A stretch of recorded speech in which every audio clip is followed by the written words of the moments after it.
Members, volunteers, ministry leaders, staff, and senior pastors can all experience hurt in the church. Typically, church hurt is explained through the negative experiences that members suffer through the ill-advised and wrong actions of those that are leading them. However, I believe the overall conversation concerning hurt in the church can widen to make room for ministry leaders and pastors. Hey, what's up? This is Evan from dailychristianhelp.com, where we help leaders gain confidence and build dependable teams. And in this video, I'm going to talk about who can experience hurt in the church and the toxic behaviors that cause church hurt. And let me say, if you haven't already, be sure to go back and watch part 1 of this series. I'll leave a link in the description and in the card above. First, members and volunteers can experience church hurt. There are too many stories to count that have made headlines concerning high-profile ministry leaders and their negligent, abusive use of their power and leadership. These types of situations can and do occur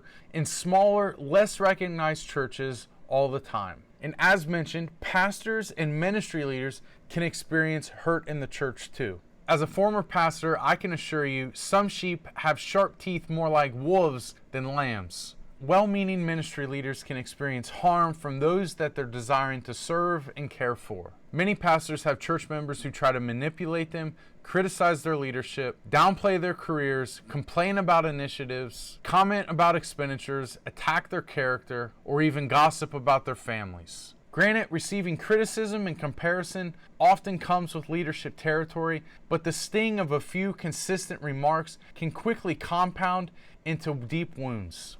I believe it's a fair assessment to say that anyone can experience hurt in the church, from the member to the pastor. Therefore, practicing empathy towards those we serve, admire, and go to church with is absolutely essential. Now, let's pinpoint some of the toxic behaviors that cause hurt in the church. Any organization made up of people, even churches, has the potential for conflict, misunderstandings, disagreements, and hurt. Unfortunately, people are flawed, make mistakes, and capable of inflicting pain. However, this does not excuse habitual, toxic behavior within the church. There is a vast difference between experiencing conflict and tension within a church and a cycle of ongoing toxic behavior that goes unchecked and unchanged. And this is important. It's vital for people who are hurt to distinguish between ongoing toxic behavior that poisons a church and a hurtful situation. Unhealthy behavior is not the pastor forgetting your name or to say hi, being passed up for a ministry position, or isolated miscommunications and misunderstandings. Toxic, hurtful environments go much deeper than this. A church or a denomination is a system. It consists of people standing together under the name of God for the purpose of educating, nurturing, and blessing others spiritually. Systems are meant to benefit and bless. But like individuals, a system can misuse its authority, crushing those in its care. So how can we recognize patterns of ongoing toxic behavior within a church? I'm going to rattle off a number of traits and signs to pay attention to. Abusive leadership, whether it be verbal, emotional, spiritual, sexual, or physical.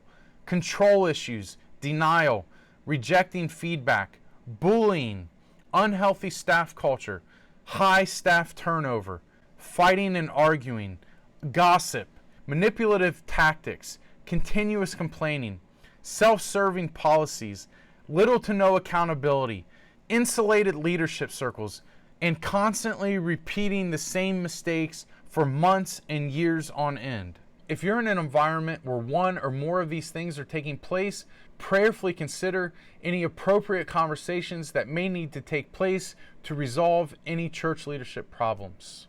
Respectfully address your concerns with the appropriate channels of leadership, and if leadership dismisses your input or you find that no action is taken, then it may very well be time for you to find a new community. You do not need to be a victim. You have the power to change your circumstances. Unfortunately, you may not always have the power to break cycles of toxic behavior in others, but for many, you do have the ability to remove yourself from an unhealthy environment. A pattern is revealed as decisions are made and actions are taken to benefit or preserve the leader rather than the care for the followers.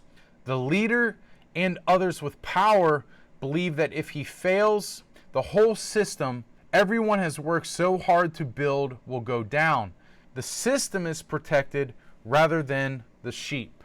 Thankfully, this behavior does not represent God's character or the global church. However, it can represent a particular church community or even pockets within the body of Christ. If you haven't already, be sure to watch part 1 of this series, Why Does Hurt in the Church Cut So Deeply? And also be sure to watch part 3, How to Overcome Being Hurt in the Church. Hey, let me know in the comments if you agree and your thoughts about what I shared in this video.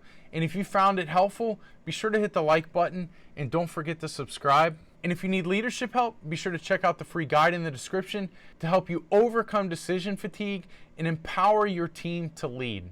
Hey, this is Evan from dailychristianhelp.com. Thanks again for watching, and we'll see you on the next one.